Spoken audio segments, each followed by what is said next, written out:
মেটে আলু খেতে নিশ্চয়ই তোমরা সবাই পছন্দ করো, তাই আজ তোমাদের সাথে রুই মাছ দিয়ে মেটে আলুর সিম্পল এবং টেস্টি একটি রেসিপি শেয়ার করব। এর জন্য প্রথমে আমি শুকনো খোলায় একটা শুকনো লঙ্কা, একটা তেজপাতা আর গোটা জিরে ভেজে নেব। ভাজা হয়ে গেলে তুলে নিয়ে গুঁড়ো করে রেখে দেব। এরপর কড়াইতে তেল দিয়ে গরম করে নিয়ে লবণ হলুদ দিয়ে মাখানো মাছগুলো আমি লাল লাল করে ভেজে নেব। ভাজা হয়ে গেলে তুলে নিয়ে ওই তেলেই একটু জিরে ফোড়ন দিয়ে কেটে রাখা মেটে আলুগুলো দিয়ে দেব। পরিমাণ মতো লবণ আর হলুদ দিয়ে 2 থেকে 3 মিনিট মতো ভাজা করে নেব। এরপর কয়েকটা চেরা কাঁচা লঙ্কা আর আদা বাটা দিয়ে বেশ সুন্দর করে কষিয়ে নেব।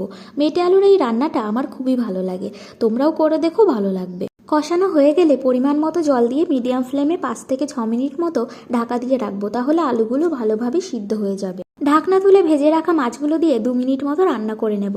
তরকারির ঝোলটা দেখে নিশ্চয়ই বুঝতে পারছো আলুগুলো খুব সুন্দরভাবে গলে গেছে। শেষে নামানোর আগে ভেজে রাখা মশলাটা দিয়ে একটু নেড়ে দেব। দেখো, খুব সহজেই তৈরি হয়ে গেল সুস্বাদু এই রেসিপি।